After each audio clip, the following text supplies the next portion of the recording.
topics and opinions expressed in the following show are solely those of the hosts and their guests and not those of W4CY Radio, its employees, or affiliates. We make no recommendations or endorsements for radio show programs, services, or products mentioned on air or on our web. No liability, explicit or implied, shall be extended to W4CY Radio or its employees or affiliates. Any questions or comments should be directed to those show hosts. Thank you for choosing W4CY Radio.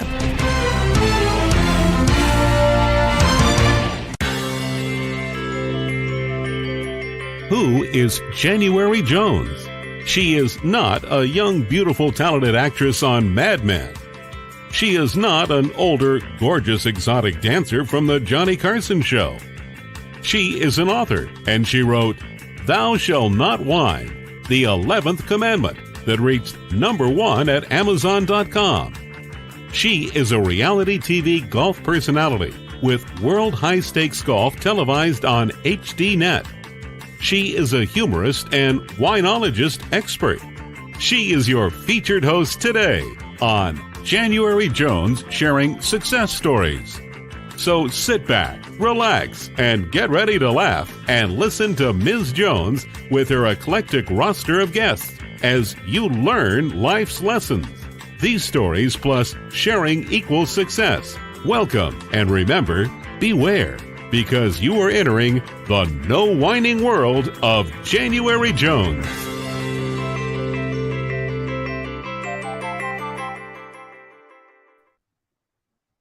Hello, everyone. I hope you're having a wonderful day. I'm January Jones, and I would like to welcome you to our podcast today. For these podcast TV shows, my new brand is the Glitter Granny. As you see, we wear many hats as we go through life every day. So today I'm wearing my pink interview hat. The nice thing about hats is you don't have to fuss with your hair. Now for my listeners, let me ask you a question. Have you ever thought about being in the beauty business? Tell me, do you even know what a beautician has to do in order to survive in the beauty industry? Have you ever met someone who has walked the walk and talked the talk in the beauty industry? Can you imagine what it would be like to actually day to day run a beauty salon? I can't imagine. Now, would you like to meet someone who will share her own experiences in the beauty industry and tell us about some beauty icons? Have you ever heard of a famous book entitled Rags to Riches: How Beauty Icons Made It Big? If you can answer yes or maybe to any of these questions, then you are in the right place. And I'd like to welcome you to January Jones Sharing Success Stories. So now it's time to relax, settle back, go get a glass of wine, get some cheese and crackers, and enter with us into the no wine zone. I'd like to tell you a little bit about my guest today. I'm so pleased to have her here on the show with us. She is here today as a top salon spa owner consultant, providing a roadmap for business success for ambitious entrepreneurs. Her message is especially current and for future salon owners. Through the stories of beauty icons in every aspect of the beauty industry, including celebrity hairstylists, eyebrow, nail artists to the stars, and people who have just plainly transformed the beauty business. Today, she's here to tell us about the inspiring beauty guest in her book, Rags to Riches: How Beauty Icons Made It Big. Welcome to the show today, Karen Pudetti. Hi, Karen. How are you? How are you? I'm good. I'm so happy to have you on the show today. Before we go into the podcast, just out of curiosity, I wanted to ask you how the pandemic affected you, how it affected the beauty industry in general, and any thoughts you had about surviving the pandemic. Well, as in any industry, no one was really prepared for that. Uh-huh. So as we were getting closer to shutting down, the panic was rising completely. I was thinking, what are we going to do? How are we going to handle it? How long is this going to be?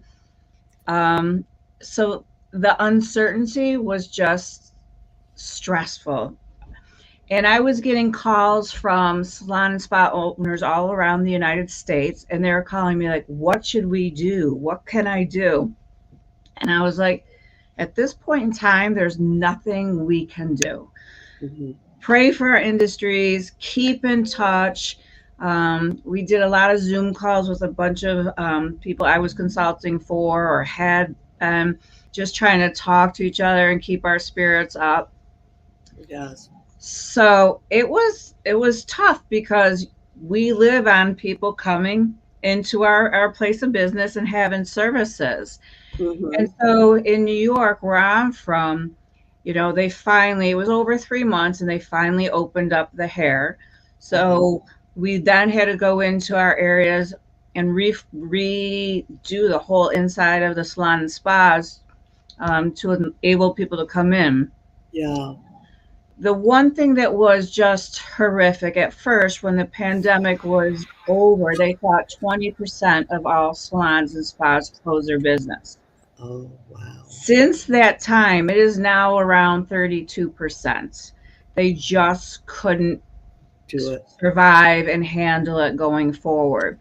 Mm-hmm. So it really, anybody who had a really systematic business, was following procedures and tools and really understood the finances of the business, were able to survive it. Those who just kind of saw money coming in, were paying money going out, and really didn't know what their bottom line was, those were the ones that closed. Mm-hmm. Yeah, they fell by the wayside.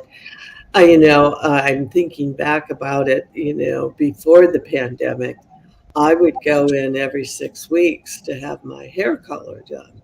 Well, when the pandemic came, I couldn't do that. And so, like many, many women my age, we just went natural. And I never, at that point, you didn't even know what real color my hair was. Mm-hmm. Well, I was lucky because I found out that it was platinum silver. You're very lucky. I know. I couldn't believe it. And had it not been for the pandemic, I don't think I ever would have been brave enough to let it grow out. So for me, it was good, but I can certainly see what a difficult thing it would be for people trying to make their living in the beauty business. Tell me, how did you get into the beauty business? How old were you, and when did you do it, and how? Well, I graduated college and I went to college for accounting and finance. Okay. And right out of school, I actually went and worked for CPA firms. And then I was done with the CPA world and I went into corporate America. Uh-huh. And then I realized this whole accounting business is really not for me. I bet your folks were thrilled about that. Yeah. Oh, no. Yeah. I thought my mother, when I told my mom I was leaving my job making almost $100,000 to go back and get my licenses, the color out of her face just drained. She looked at me and thought, what? I said, don't worry, Mom. She goes, what do you mean, don't worry?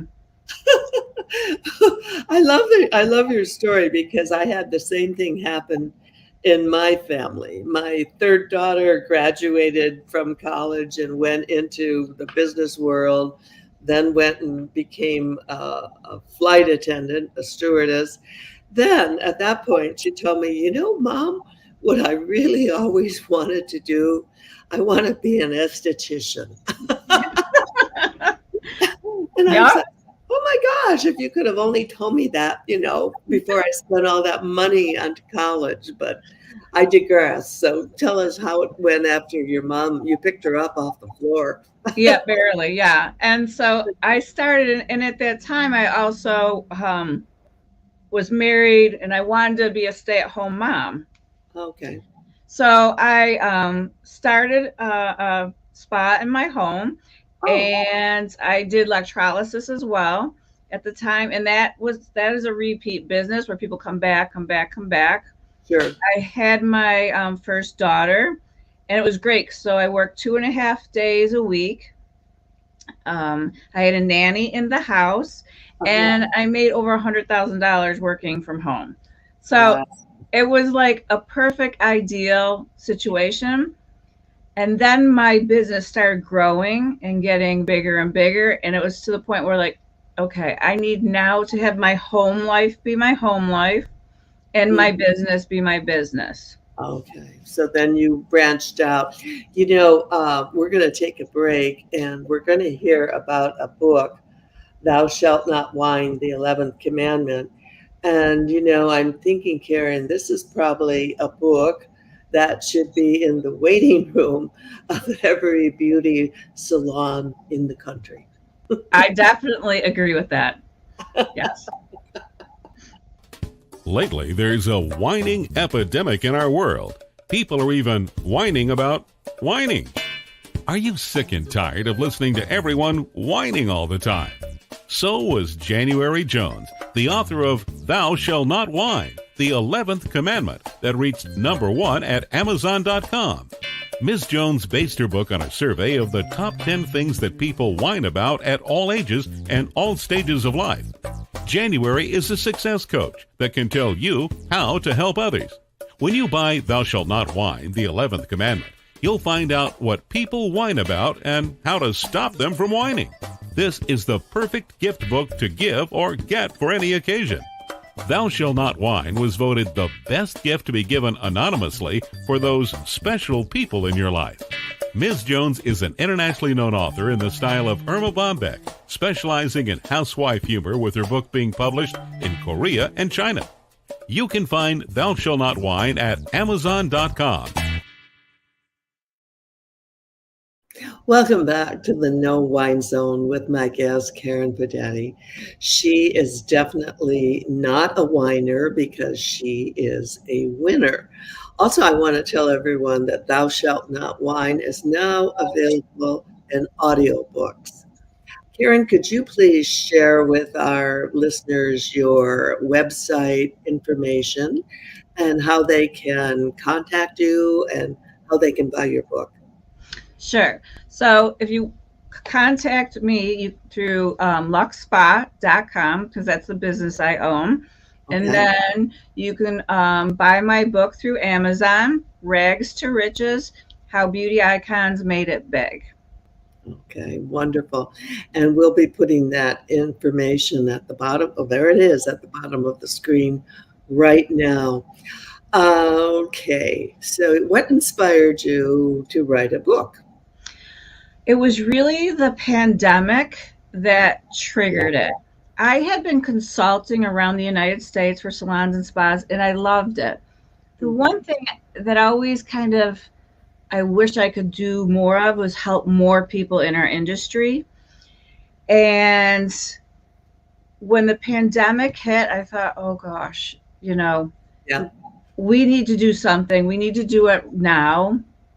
And it was then that I said, let me try and give people the tools, the strategies, everything I use in my own business here and with my consulting clients around the United States, everything I want to give everybody, and how I use it and how I do it. Mm-hmm. And so I thought I would like to write a book. And then I thought, now, why would someone want to read my book? Because I want it to be entertaining. I want it to be fun, light. That's when I started to think, okay, I want to get some huge beauty icons. And I wanted them for all aspects, like groomers, hair, stylists, nails, people in the business regarding the beauty, people who've written books. So I kind of handpicked who I wanted and I interviewed them. And the great part of it is they tell their stories at the beginning of each chapter of how they made it big, their struggles, what worked, what didn't. Oh, It was, yeah. That's incredible to have them tell what worked and what didn't work. Because when people get into this, they don't want to reinvent the wheel. They want to follow the roadmap that you've laid out for them. And it's interesting, I think, I call it the pandemic pause. You can't imagine how many people took that time to do what you did. They sit back, they reflect, and they start writing. As a writer myself, I'm curious, how long did it take you to write the book? And was it difficult to entice beauty icons to work with you? First of all, it took me probably much longer because it was my first try, and I didn't know really what I was doing. I knew what I wanted to do, but so it's taken me a couple years. Okay. Yeah. The other thing was I handpicked some big names and I kind of waited for them to be available for me to interview them. Okay. So it was, would I have liked it to be take a year? Yes. But I really was adamant about the people I wanted and all the aspects of the beauty industry. So yeah. Well, I feel most any book is that's worth its while is going to take at least 2 years, and sometimes as first books, it's a whole learning process, and then believe me, your second, third, and fourth, and etc. will be much easier. So, how did you carve out the time running a spa, raising a family? And writing, are you a nighttime writer or do you write in the morning? Do you write every day? I would really, I'd have to get my calendar out and set aside chunks of time to do it. So I knew like on Tuesday at 9 a.m. I was going to sit down. So knowing that was coming, I'd start thinking about all these different things. When I sat down, I was like on time, like, okay, let's write what I've been thinking about. So may I ask, how many children do you have? I have 2 daughters. 2 daughters. So, yeah, one is 22 and one is 12. And yes, the same husband. Okay. That you have two families, but yeah. Thank goodness you kept the same husband. Yeah, okay, that's interesting. Was your husband supportive of this venture? Yeah, he was a gem. He really was very supportive. He was my proofreader. There were times when he said, "You just have to read the whole thing one more time." I'm like, I can't even read it anymore. I almost not sure I'm actually reading the words, but I know what I want it to be, so I'd be doing that. So yeah, he was completely supportive.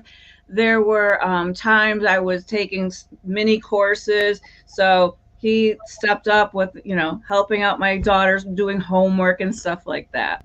Okay. Yeah. Now, what was the one thing you learned from this experience with the pandemic and book writing? What's the big lesson for Karen here? I have to say the pandemic first was a blessing in disguise. Okay. I was always going, and it was like we stopped, and my older daughter at the time was in college and came home. And so it was just like the 4 of us, and it was time like I will always like be thankful for that I had. Yeah, that's what I was saying earlier. The pandemic pause is, when you look back on it, for some of us, it's something to really cherish.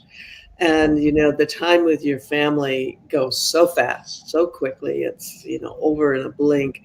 And the pause made everyone sit back, appreciate, and go for that quality time versus quantity.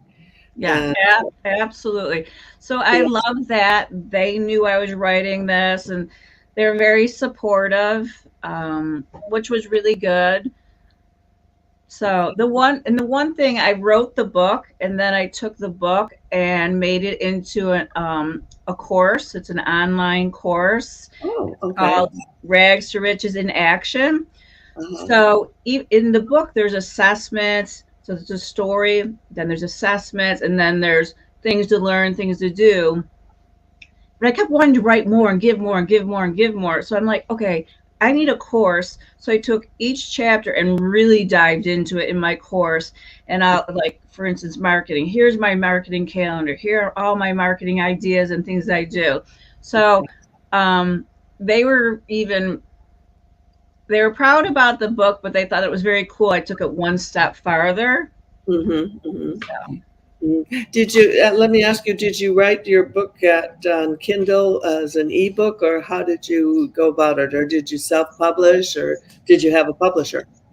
no, I did not have a publisher. I just went through the Amazon Kindle. Kindle. Mm-hmm. Yeah, because it was my first time, and everyone says to get a publisher, it's so hard, it's so difficult. I'm like, okay, I'm having enough hard time getting through it. So let me just take the easy way out and see what happens. Mm. Yeah, that's wonderful. I'm glad to hear that because, I wrote my first book, some 30 years ago, and that was like inventing the wheel. And I self-published it, and then along the way, I migrated to the Kindle ebook world. And you're right, it's a no-brainer. And I'm hoping that people listening to us who are thinking about writing a book, and let's face it, everyone's got one book in them. I would highly suggest you follow Karen's and my suggestion and go to the Kindle ebook program. And you know what? I'm not even getting paid to advertise for them. Speaking of advertising, here are some books that I wrote at Kindle, and we'll be right back.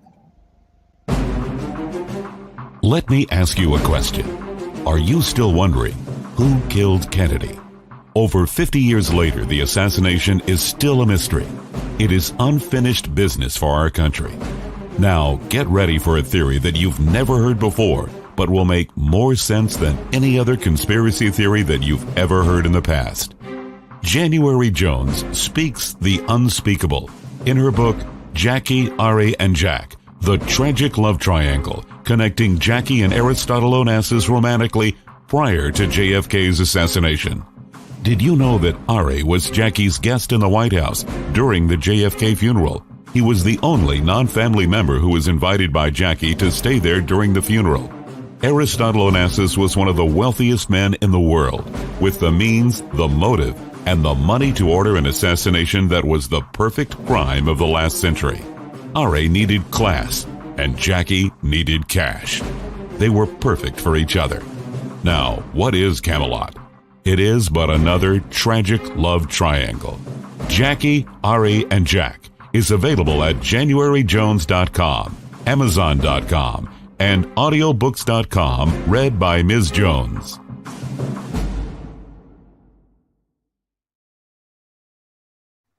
Oh no, Jackie O, The Unspeakable is Spoken, is also just going on audiobook right now, 60 years after the Kennedy assassination.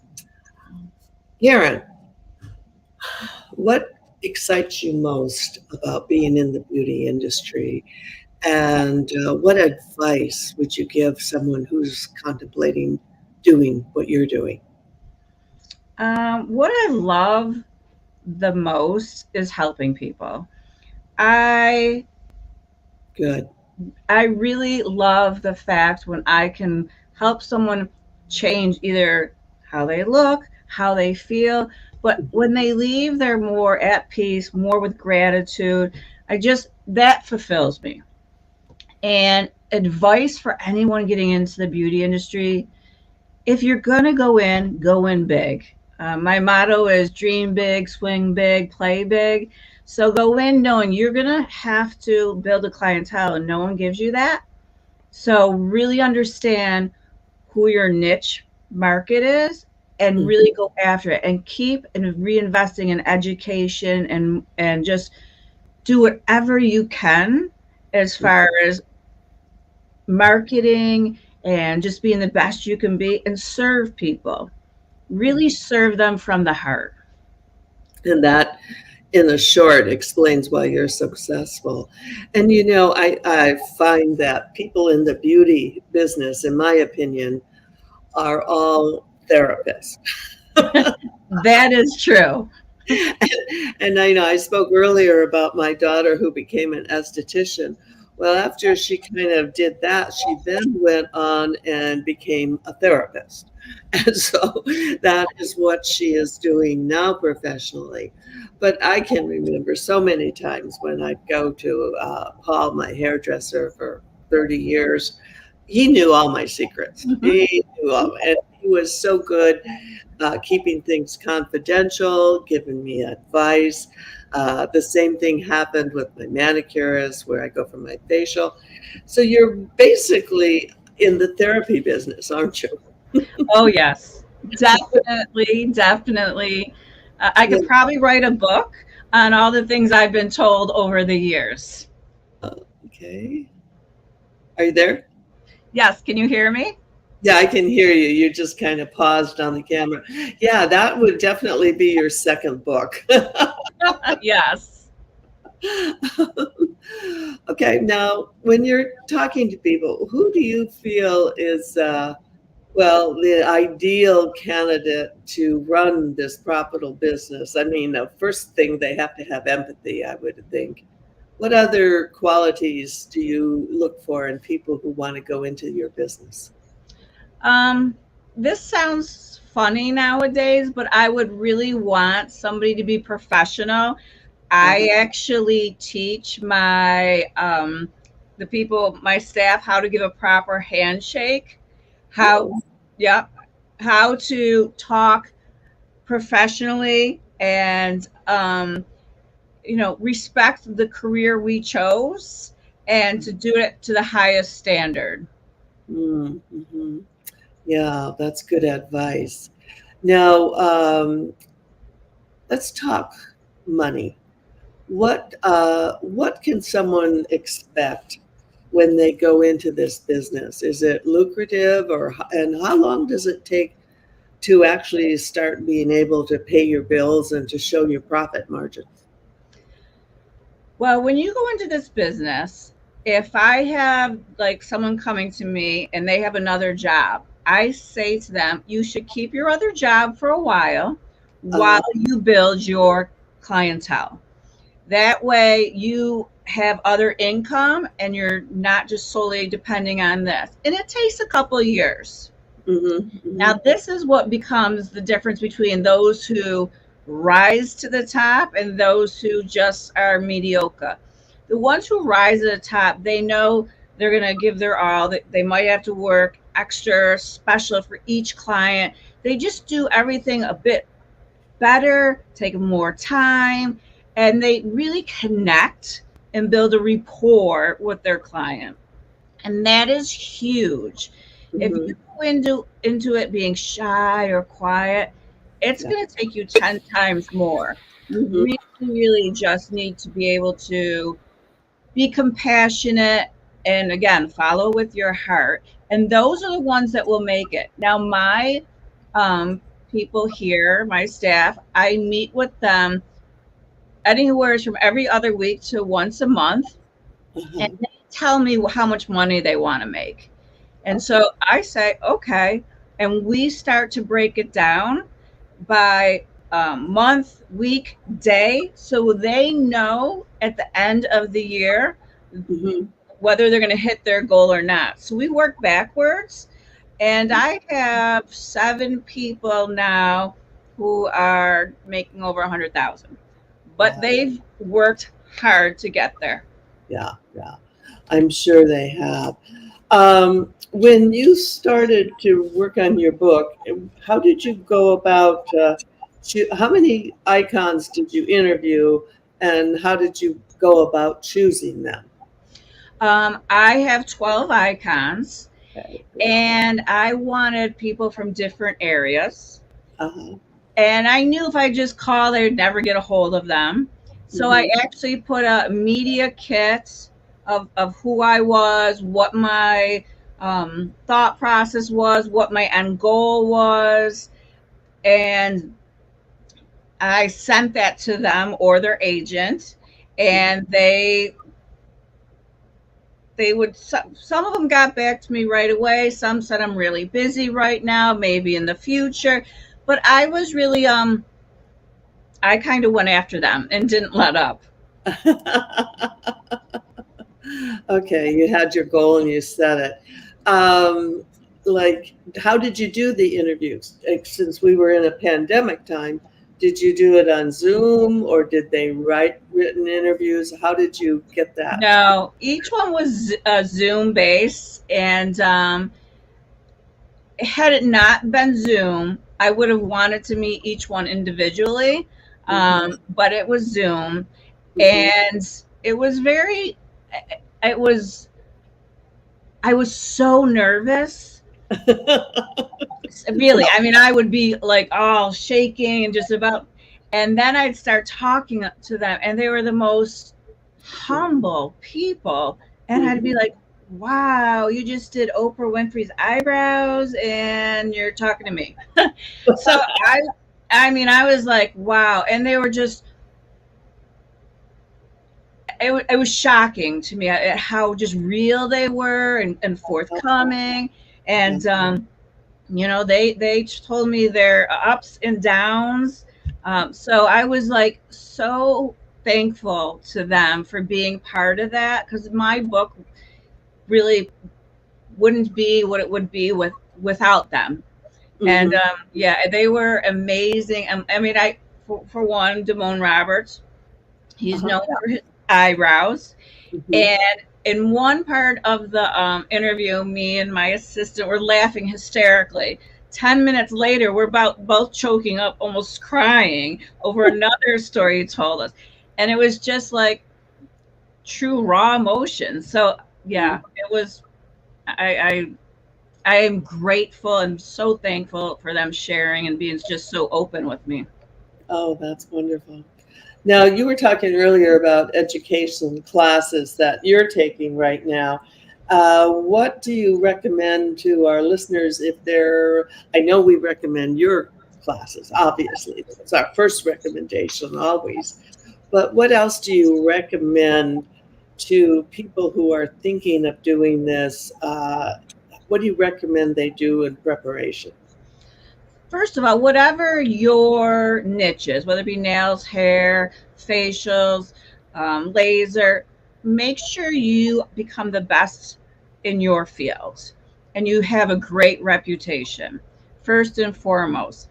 Secondly, when I started thinking about going into a business, I was buying and reading every book on salons and spas, and I just kept learning more and more. Then, when I was prior to consulting, I was taking classes through Empowering You about leadership, because my leadership skills weren't really great, Hmm. and I knew I needed to do better, but I wasn't sure what that was. So I took classes on that. And every time I thought there was I thought, oh, I could do better there, I would look to find to do better. So I would do that.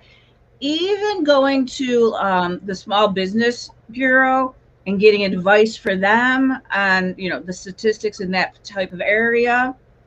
So do your research first and foremost. So I mean, look at it like this is your career. You want to make how much money? How are you going to get there? Okay. All right. We're going to take a break now and hear about some unforgettable people who have been on my show.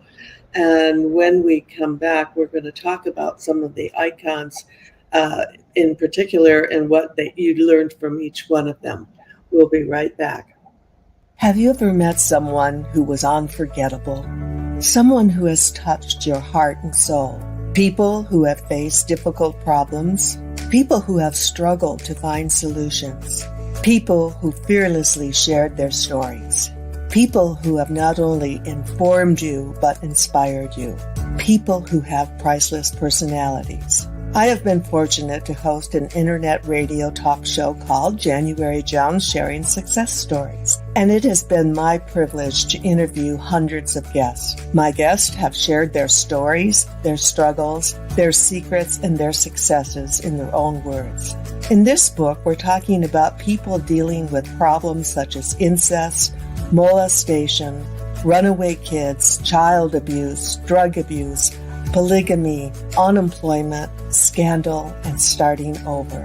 Then there are my guests dealing with difficult physical struggles such as blindness, cancer, and birth defects that are beyond traumatic. My guests have all been exciting, eclectic, and energizing. They have amazed, amused, and even astonished me. I have adored getting to meet them, and I adore sharing them with you.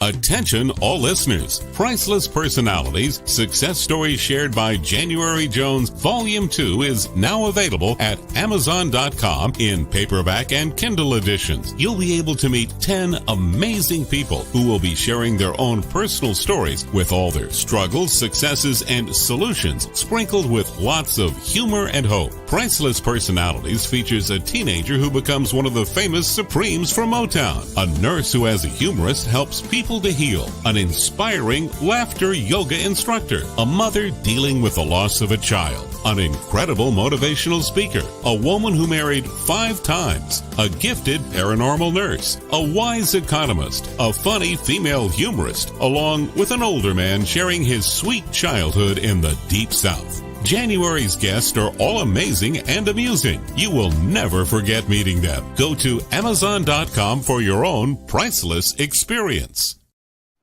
Welcome back with another priceless personality that I'm fortunate enough to be able to share with all you. If people want to work with you, do you do private consulting? I do. I do it really on a limited basis right now, but yeah, I still do. Good. Okay. That's nice to be able to know that.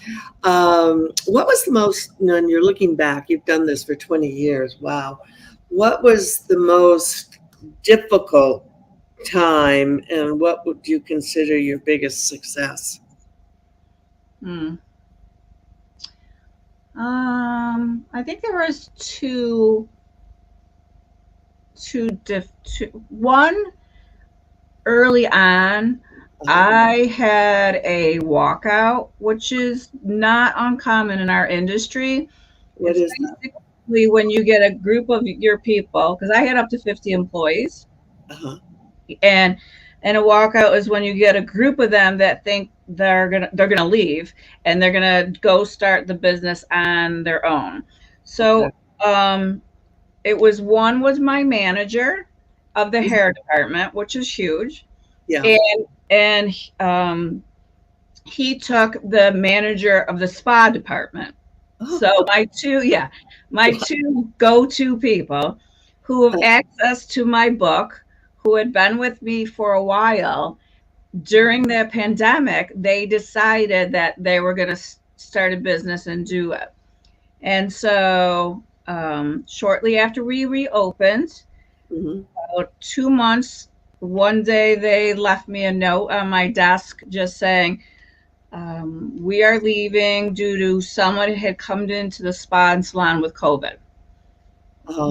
But the next day they opened their new salon and spa. Wow. Yeah. So that was a little crazy because I was like, they basically had my entire client list. The whole thing. Yeah. So it was like, that pit in your stomach, like, oh my gosh, I am going to crumble. And so I had to take a couple of deep breaths and kind of step back from it and think, how am I going to regroup? What do I need to do immediately? Yeah. And stuff like that. So that Wow. was huge. And I just said, I've gone through tough times before. This is just another one. Kind of get your head in the game and start making an action plan and try to move forward. Hmm. So I did. I did. I hired new people. I some people internally asked for the position. I gave them, a chance, and they shined. So some of your worst times sometimes end up being coming out and giving you your best results almost. Hmm. Hmm. So Yeah. that was Yeah. Wow. And what was the other difficult time? the other difficult time is bought the building at 16,000 square feet. I occupy 9,000 square feet. In the lower level, yeah, it's big. And so the lower level, during construction, it was right at the end of construction. I was ready to go. Someone shut off the sump pump and flooded the entire lower level. Oh, And dear. and Oh, it was wow. beautiful. That level was gorgeous. And I was like, oh no. And Oh, everything down there was ruined. We had to take up the walls 4 feet. And I just thought, when they say renovation is expensive, they're not kidding. So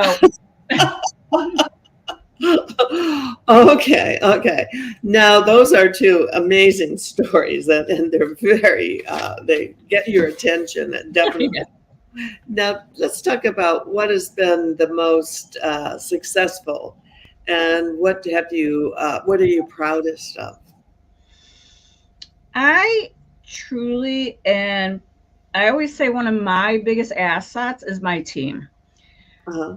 They are people who are really devoted and committed to their careers. They don't Mhm. just look at it as a part-time job. They are fully committed. Mhm. So I wouldn't be where I am without them. Mhm. So that to me is huge. If where my team has started and how we've come along, because we are a very high end salon and spa, but we work to get there. Mhm. I think that is huge for me because I also see them living their best life because they're making the money they're making. Mhm. Mhm.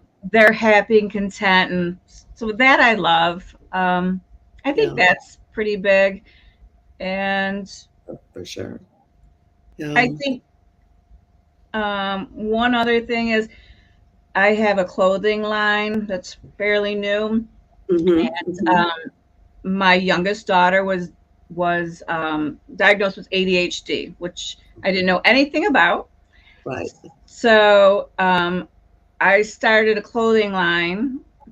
It's called BA Badass, and we started a foundation to give kids with ADHD money to go to schools. And even if it's not college, like aesthetics, cosmetology, vet tech. So Yeah. I think that one is pretty high on my thing. Oh my gosh, yeah, that sounds wonderful. Um, okay, this is a question I ask everyone who comes on the show. If you could have dinner with anyone, living or dead, besides me, who would you choose to have as a dinner guest? And who would you like to meet? And who would you like to talk to? I Oprah Winfrey. Oh, okay. Yeah, I just think she does so much good, and I think she came from a background that wasn't great and made her into who she is, but along the way kept giving and giving and giving back. So I would love to meet her. She'd be a huge inspiration. Hmm. I would too. I don't think there's anyone, I don't think there's a woman in the world who wouldn't want to have lunch with Oprah. When you look back on your wonderful career and all you've been through, do you have any regrets, or do you have any things that you wish you could do over? Hmm. Not really, because I think with regrets, doing things, it kind of made you a better person and look deeper inside to move forward. Um, What would you do differently? I think I would have, when I first went into business, I was very concerned with making money to pay for everything. Sure, That sure. I was a little tunnel visioned, and as I got older, I learned that people were the main reason. And so I think back then I tended to be not harsh, but like very black and white. Okay, okay, okay. Mhm. Yeah. Yeah. And you think it would be better to bring in more personality, more empathy, and yeah. Well, I Yeah. think that pretty much goes for at most businesses. Um, as you're looking back, what does success mean to you, Karen? What does success mean to you today? Um, to me, my two daughters are my why in life. And Hmm. I always want them to just dream big and do what they want. So I wanted to be like a strong individual, a strong leader to show them.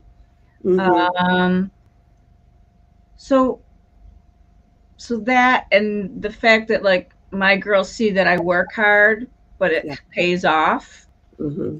too. Yeah. And honestly, it's all about my family and my kids. Well, there's nothing wrong with that. Yeah, because when all is said and done, guess what? That's what really counts the most in life. In closing, thank you, Karen, so much for coming on the podcast. I've sure enjoyed meeting you and hearing about this fascinating business that you've created. For our listeners, remember to go to Karen's website. We hope you've enjoyed our time together.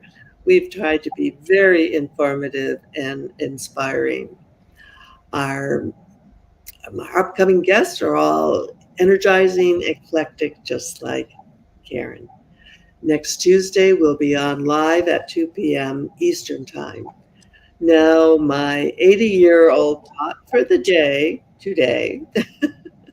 It's amazing that the idea of living a long life appeals to everyone, absolutely everyone. But the prospect of getting old actually doesn't appeal to anyone. So there you go, signing off from the Glitter Granny. Thank you for entering the No Wine Zone, and please share our stories with everyone you know. And remember, you need to stop whining and then start smiling. And if that doesn't work, you can just start eating chocolate. Lots and lots of chocolate. Thank you, Karen. Thank Everybody, you. take care and stay safe until we meet again. We want to thank you for listening to January Jones Sharing Success Stories. Always remember Ms. Jones' personal mantra, if you can think it, you can do it. That's what all of our guests have done with their lives, and so can you. You are the ultimate success coach in your own life. All you need to do will be to start sharing your own story with your family and friends. We hope that our guest stories will encourage you to explore an equation in your future that will combine your creativity plus connecting with others will enable you to be successful too. Always remember, your passion plus your purpose will equal prosperity as you explore the wonderful world of January Jones.